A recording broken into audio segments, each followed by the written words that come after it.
You've tuned in to the Top 10 Gardener with garden expert Ken Lane. Join him daily as he answers timely garden questions that are sure to make a difference in your gardens.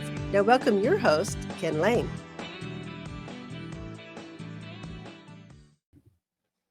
And we are back with Lisa Waters Lane in the studio. She comes each week, just shares her garden expertise. And so she's here to inspire us to have more fragrance and beauty in our lives this spring. Welcome, Lisa. Thank you.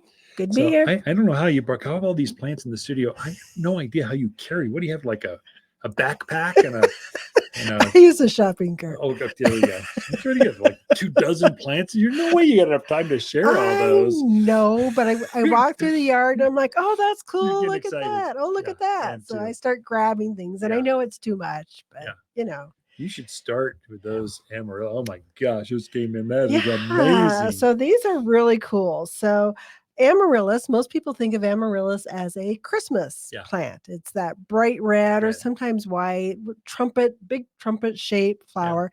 And everybody just thinks, oh, it's a Christmas one. Yeah. Well, there are Christmas ones, but there are also spring Amaryllis. Yeah. So this is the first time I think we've ever brought these in.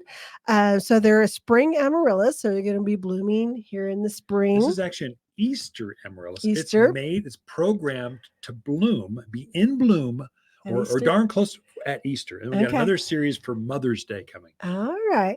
So these are really cool because they are, you people who are just listening can't see it, but they're wrapped in a wax. So what that does is you don't have to put it in soil. You just leave it in this wax. You don't have to worry about watering it. Yep. You just enjoy it and you watch it grow. It has a real cool little stand on it, so it stays nice and straight. You don't have to worry about it falling over. Yeah. But what makes these a little different also from the Christmas ones is they will put 3 to 4 stems on. Yeah. So you'll get different bloom times off of each stem. So it should be in bloom for 10 to 14 weeks. Yeah, that's pretty cool. Yeah. So really neat. This one, the pink one is a pink and white variegated. There's like 4 or 5 different colors we got in. So this one, the bloom is pink and white with the pink wax around it. Yeah. Great if you've got kids, grandkids. Oh, yeah. Great for people in nursing homes, people in small apartments. Excellent for that. They get to enjoy watching it grow. These things grow like inches per day. Yeah. They'll get 2 feet tall. Yeah. And these actually, I talked to the farmer that grew these. Mm-hmm. This is a specialty of his. This is what he does. If you look at a Christmas cactus, it's a 1-year Amaryllis. So it's a much smaller bulb. So Amaryllis are a bulb, like a daffodil, a tulip, a crocus. Right. Only this one's on steroids. This is the size of a small child's head softball. It's softball or small bowling ball, or it's like cricket, something like that. It's huge. It's gigantic. Mm-hmm. And so what that means is it's a 2-year-old bulb instead of a 1-year. For the spring, that's how you have to plant it. Mm-hmm. And then they've dipped it in wax and you never water it. All the stuff this bulb needs is inside this bulb. And so it will just do its own thing. I guess you could plant it if you wanted to afterwards, but it's made to enjoy and then chuck it away and get it just like a living bouquet. Right. For gardeners. It's not a cut flower. So that's how you get weeks and weeks and weeks of bloom.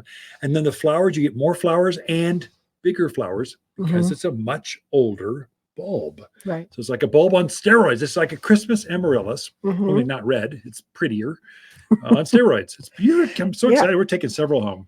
And this one, so this is another variety I brought in. So this one's actually wax dipped, but it has dried rose petals around it. So it's very decorative as well. The bulb part is decorative, and then you'll get the big, beautiful. This one has mauve bloom. This one's called Revelations, I believe.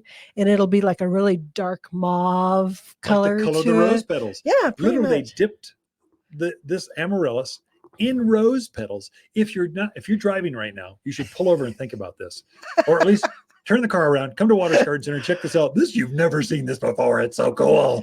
Yeah. I saw these. This thing is again the size of a large, bigger than a softball. It's huge, with at least 2 to 3 flowers going to come up out of this and blooms a long time. So I saw these and went, no, that is, I don't get excited about plants very often, but these I saw.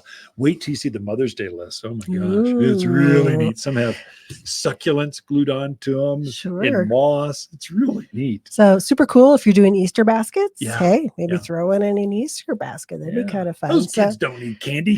They don't need a chocolate bunny. They need an amaryllis that blooms and for. they actually would really love it. You literally almost feel like you could sit there and watch them grow. They grow so fast. So wanted to point those out. Really cool. You got to come in and check them out. We're also getting some of our more springy perennials and wildflowers in. So columbines are in, which I can never remember the botanical of. But the columbine, we got the songbird mix in, which comes in blues and purples and reds and yellows. So just a really nice announcement of spring with those bright colors in there. And this is nice. It will drop seed and come back from seed the following year. The plant itself will get bigger. Just super for our mountain Quad City locations. There's a native variety up in the mountains. It's kind of our wildflower up here. This is poppy. Are the two, so you'll see these growing wild in the forest. And if I'm not mistaken, very animal resistant. Very much, right? Yeah. Although the yellow one, I know the native one is yellow. Yeah.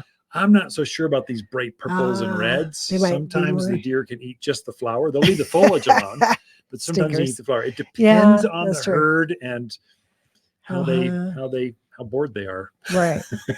So super little plant for here does very, very well. I know deer don't eat euphorbia. So I brought in two cousins of each other. These are both euphorbias. The Gopher Plant, which is Euphorbia rigida. We have a huge one in our yard that is now in bloom. So the bloom or the bract on it is like a chartreuse green. Kelly green. It's beautiful. It's absolutely beautiful. And the thing I love about these plants too is just the structure of the plant is very architectural. It's very unique in the structure. Nice evergreen. Great kind of low growing ground cover type shrub for you. Yeah, below knee high, maybe a foot. Perfect for those spots that are just brutally hot. Yeah, that's where we have And you're like, I've tried this and I've tried that. Yeah. These love this spot. So this is the regular Euphorbia rigida Gopher Plant. And then we also have its cousin, the rainbow ascot. I just love that name, rainbow ascot. We need more ascots in the world. Like, how'd they come up with that? But you can see the color on that. You get more than just green. It's a very variegated. It's got the yellows, the pinks on it. Very attractive. Has the same flower, so it gets that real bright green bract flower to it.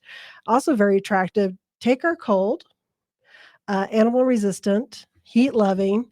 Drought tolerant. Every yard should have 3. I think we have at least 3, maybe more. That, But super plants, sometimes they're hard to find. The rigida, believe it or not, is impossible to find. And I'm like, why? And this looks like a prehistoric. It screams Arizona. It's like Gila monsters should be running around the bottom of it. I mean, it's just beautiful Arizona plant. And I would say they do great in containers as well. So ground or container, very versatile plants. So we got a nice supply of those in. And then the other plant that screams spring in the Quad City area is the forsythia. So I'm trying to think if I've seen any started to bloom yet. Our neighborhood they just opened. They just opened. Yeah. So they're kind of one of that first announcements of spring as well. They have that beautiful yellow blossom, and then when the blossoms fade, they put on a nice. Better not the Instagram folks. You'll love this. There you go. Springtime forsythia. And then they put out a nice, very dark green oval kind of leaf, animal resistant. Very much. And pretty drought hardy too once they're established. Much. Like a lilac. Lilacs and forsythia are companions. Right. I love growing out there. And we got a couple different varieties. One that gets a little taller, that 4 to 5 foot range. And then we have a nice little one that gets in that 2 footish range. Yeah. So one for each spot in your yard. For spring open house, just so you know, the 2-gallon size is $10 off. So I didn't know that. Only the people that tuned in can know that. And plus people that get their paper, plus people that are on social media, plus people that are. So anyway, it's kind of we are out of time, Lisa. Ken and Lisa Lane, the Mountain Gardeners. Thanks for sharing the plants of spring. Be right back. Growing up in Prescott, we knew spring was here when my grandmother's lilacs bloomed. I'm Lisa Waters Lane, and my grandmother would be thrilled with the new bloomerang purple lilacs at Waters Garden Center. They don't just bloom once in spring, they bloom again in summer.